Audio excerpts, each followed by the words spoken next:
afternoon, good evening. I hope you're all well and ready for the week ahead. This is Noraa, which, if you haven't gathered, is backwards for Aaron. I am, in fact, part of the male species and not a female, for anyone who thought otherwise. I'm just creating this short video to show you the way that I complete my end of day markup and run through the process as to the easiest and cleanest way I found. We have touched on it in the Discord before, and I believe Rob went over it on one of his testing sessions.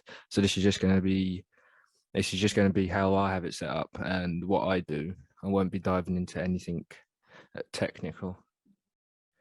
So without further ado, what is it? So at the end of each day, as the name end of day markups, we'll mark up the charts in hindsight to see what has happened and what opportunities were available to us that met your plan or edge, if there were any at all. It's essentially a daily case study. You mark up the things you see, dig into what has happened, and you can add as much or as little detail as you want. During the early stages of me doing this, I used to add a ton of annotations to just really embed what was happening like throughout the sessions and throughout the day on the higher time frames and lower time frames, to embed those things into my mind. But as I've progressed, I only annotate the things I find most relevant to me now, which is like anything that's truly stood out to me or anything new that I'm starting to notice within the markets. Why do we do this? Or why do I do this? And why do a lot of the team and some community members do this? So we can see what has happened in hindsight. The repetition, and it is repetition, and it training your brain at the end of each day to see the concepts, which will only benefit you going forward. You identify things that you need to work on, as you will see certain aspects of your strategies or edge that you're missing within the live environment. It shows you the opportunities available over the week and months, which in turn will help with your psychology, showing you that there is more than enough trades each and every week, therefore allowing you to be patient and not FOMO. That's where I've gathered the most benefit during the early stages. It's the FOMO. You see that there's loads there, so you can be more patient.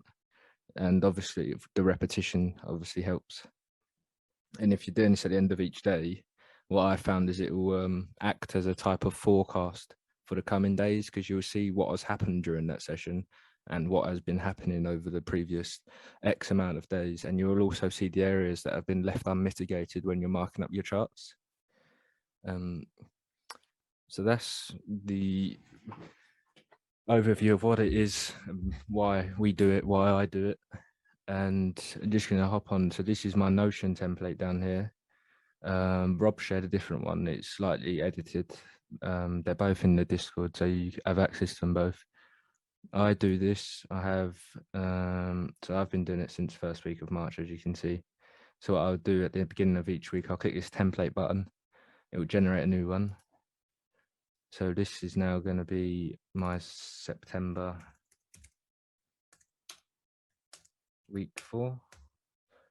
And as the days go on, this will get updated. As you can see, I've got Aussie dollar and Euro dollar. I mark up both at the end of each day, as I've started trading AUD as well as Euro USD. But in the early stages, it was just Euro USD every day. But I'm doing 2 now. And then when we hop onto the charts, what we do is I get a 4-hour screenshot of what's been happening. I put a 15-minute and 5 in here. I put a 1-minute screenshot of the London session with obviously the trades taken, if any, and the same for New York. And I'll also put how much R was there, so 10, let's say, and 25. And then up here, so this is for Aussie dollar, I'll whack it in there. And then whatever EU is as well. And then when you come to the end of the week, I'll total it all up, whack it in here. And then this also acts as my ASR as well. So within the markups, I'll have the trades that I've taken, but also all of the trades that were available. And then down here, any lessons learned throughout the week. So anything I've noticed that's new, anything within my routine that needs amending, it's just basically, this is my ASR as well as my end of day markup.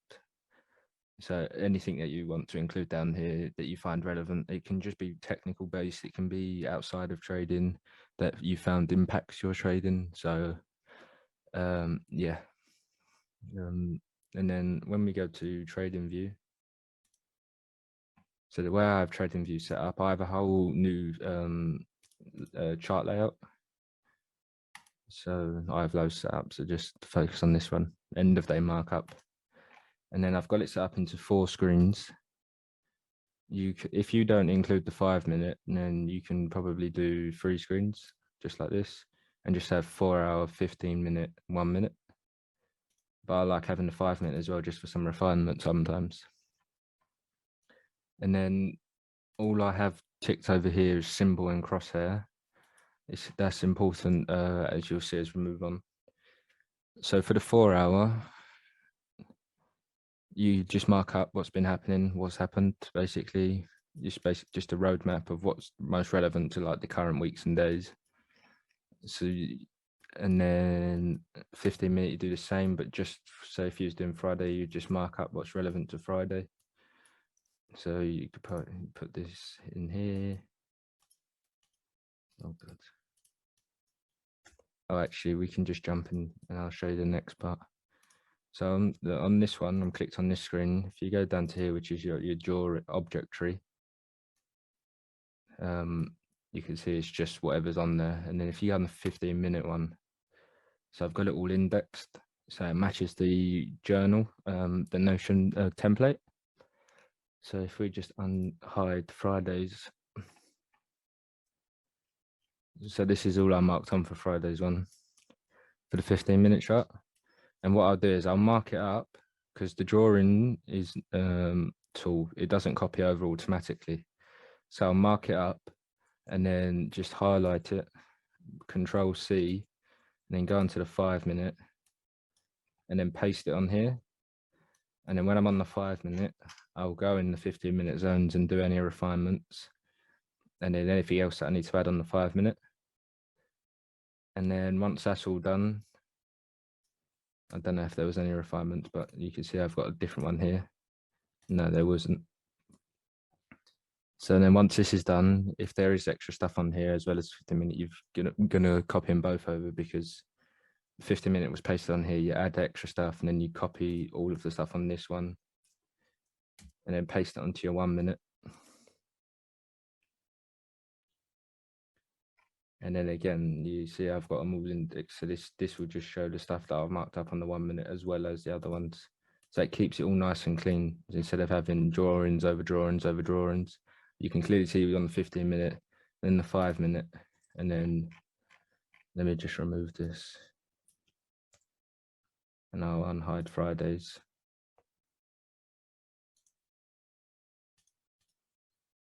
And it will just have the trades within each session. And then when I'm doing my screenshot, I'll zoom in, like these highlighted sections are the sessions of when I trade.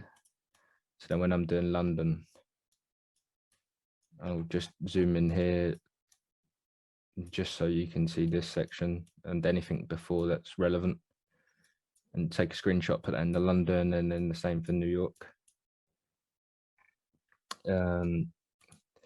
But that's pretty much it. I'm not going to go into the technical part, but what you want to be doing is just marking up valid, like just all of the concepts basically, and identifying what has happened throughout the day. Mark it on your charts. You can add annotations, you can describe it via annotations, and anything else you want to add to the charts basically that will help you when you're going back over and reviewing it. Like you'd save 15 minute supply. I believe this was a flip as well of something over here, so you could add in more details if necessary. And you can say like this was just a pullback corrective into this POI, waited the 15 minute chock, and then if you played continuations, target external range liquidity below this week low, and then that's pretty much it. And then at the end of each day, when you're marking up all of these opportunities, you're testing your edge essentially every day. So instead of doing back testing, this is essentially your back testing and case study and all in one.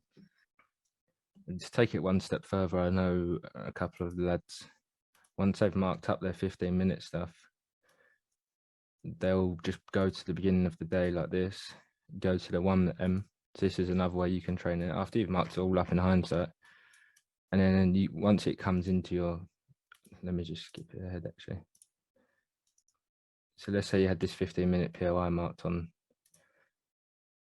You can bar replay it, so you're seeing the entry in quote unquote real time, and this can be your bar replay testing as well, just to see if you can see it like you'll see it happening